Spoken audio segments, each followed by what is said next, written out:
રાયડી ગામની બજારોમાં વનરાજોના આટા ફેરા. જંગલના રાજાઓ વનરાજાઓ.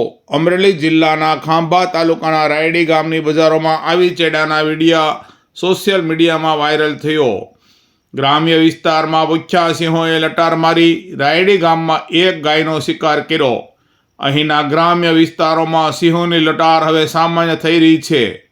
સિંહો રાત્રિના સમયે શિકારની શોધમાં માનવ વસાહત તરફ આંટા મારવા નીકળી રહ્યા છે, જેના વિડીયો સોશિયલ મીડિયામાં રોજિંદા સામે આવી રહ્યા છે. જેમાં ગત મોડી રાત્રિના ખાંભાના રાયડી ગામમાં શિયાળાની શરૂઆતી ગુલાબી ઠંડી વચ્ચે ગામની શેરીઓમાં બે સિંહો શિકારની શોધમાં આવી ચડ્યા. જેમાં સિંહો ગામની બજારોમાં આંટા ફેરા મારી રહ્યા હોવાનું સ્પષ્ટ જોવા મળી રહ્યું છે. સાવજોરી લટારને પગલે ગ્રામજનોમાં ભયનો માહોલ પણ છવાયો છે. આવા ગેર ગામડાઓમાં પાણી અને શિકારની શોધમાં સિંહો અવારનવાર આવી ચડ્યાના વિડીયો સામે આવી રહ્યા છે.